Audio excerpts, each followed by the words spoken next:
അസ്സലാമു അലൈക്കും മുത്തുമണീസ്. ഇന്ന് ഞാൻ വന്നിട്ടുള്ള അടിപൊളി കിഡിലനായിട്ടുള്ള ഒരു മാങ്ങ ചമ്മന്തിപ്പൊടിയുടെ ഐറ്റം ആയിട്ടാട്ടോ. അപ്പോൾ നമുക്ക് അതെങ്ങനെയാണ് ഉണ്ടാക്കാമെന്ന് നോക്കിയാലോ.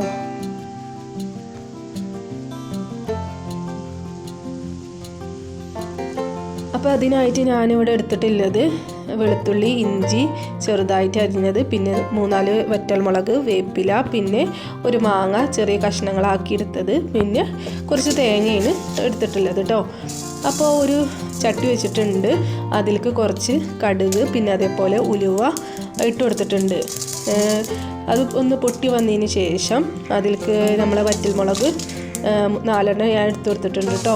അത് നന്നായിട്ട് ഇങ്ങനെ ഒന്ന് വറുത്തെടുക്കുക.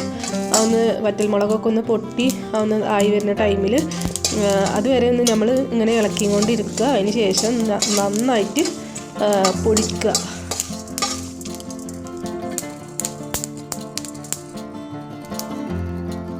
അപ്പോൾ ഞാനതൊക്കെ പൊടിച്ചെടുത്തിട്ടുണ്ട് കേട്ടോ. അതിന് ശേഷം പിന്നെ ഞാൻ തേങ്ങയും പിന്നെ അതേപോലെ മാങ്ങ ഉണ്ടല്ലോ അത് നന്നായിട്ട് ചതച്ചെടുത്തിട്ടുണ്ട്. ഇപ്പോൾ ഇവിടെ നമ്മൾ മാങ്ങയിൽ ഞാൻ തൊലിയൊന്നും കളഞ്ഞിട്ടില്ല കേട്ടോ. അതെന്താണെന്ന് വെച്ചാൽ അത് നന്നായിട്ട് അരഞ്ഞു പോവാതിരിക്കാൻ വേണ്ടിയിട്ടാണ്. അപ്പോൾ അതേ സെയിം ചട്ടിയിൽ തന്നെ ഞാൻ കുറച്ചധികം വെളിച്ചെണ്ണ ഒഴിച്ച് കൊടുത്തിട്ടുണ്ട് കേട്ടോ. ഒരു 3 സ്പൂണൊക്കെ ഉണ്ടാവും.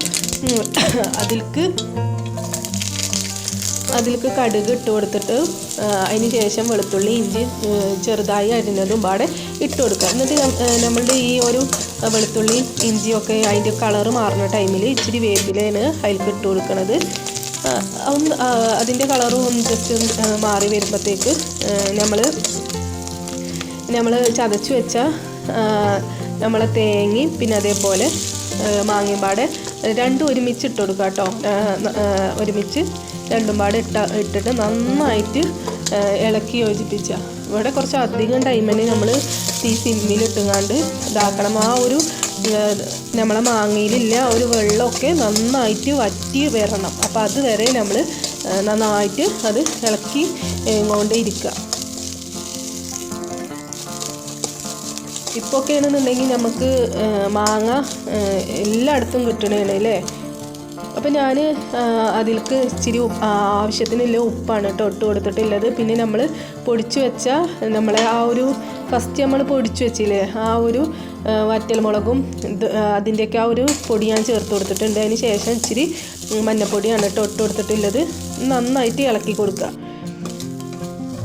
അപ്പോൾ ഇവിടെ നമ്മളെ ആ ഒരു തേങ്ങടി മാങ്ങൻ്റെയൊക്കെ ആ ഒരു കളറ് ചേഞ്ചായി വന്നിട്ടുണ്ട് കേട്ടോ. ഇതുവരെ നന്നായിട്ട് ഇളക്കി യോജിപ്പിച്ച് കൊടുക്കണം.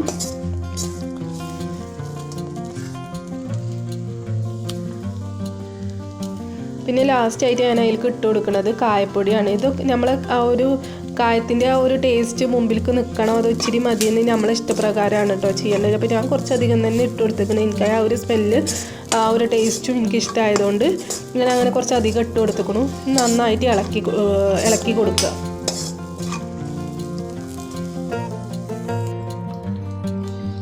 അപ്പം നമ്മൾ ചമ്മന്തിപ്പൊടി ഏകദേശം ഇവിടെ റെഡി ആയിട്ടുണ്ട്.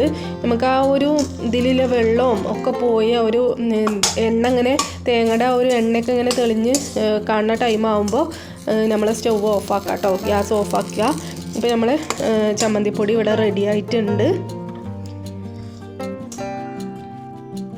ഞാനൊരു സ്റ്റീലിൻ്റെ ഒരു പ്ലേറ്റൊക്കെ അത് മാറ്റിയിട്ടുണ്ട് കേട്ടോ. അപ്പോൾ എളുപ്പമായിട്ട് മാങ്ങ കൊണ്ട് നമുക്ക് ഉണ്ടാക്കാൻ പറ്റുന്ന ഒരു അടിപൊളി ചമ്മന്തി തന്നെയാണ്, ചമ്മന്തിപ്പൊടി തന്നെയാണ്. നമുക്ക് ചോറിൻ്റെ കൂടെയൊക്കെ കഴിക്കാൻ ഇത് മാത്രം മതി. വേറെ ഇനി സൈഡായിട്ട് വേറെ നമുക്ക് ഡിഷിൻ്റെ ഒന്നും ആവശ്യമില്ല. അടിപൊളിയാണ് ഗൈസ്. നിങ്ങൾ ട്രസ്റ്റ് ചെയ്യണം. നിങ്ങൾ ഇതുപോലെ ഒന്നും ഉണ്ടാക്കി നോക്കിയിട്ടില്ല, നിങ്ങൾ ട്രൈ ചെയ്ത് നോക്കിയിട്ടില്ല എന്നുണ്ടെങ്കിൽ ജസ്റ്റ് ഒന്ന് ട്രൈ ചെയ്ത് നോക്കുകൊണ്ടു. അടിപൊളിയാണ്. അടിപൊളി എന്ന് വെച്ചാൽ അടിപൊളിയാണ്.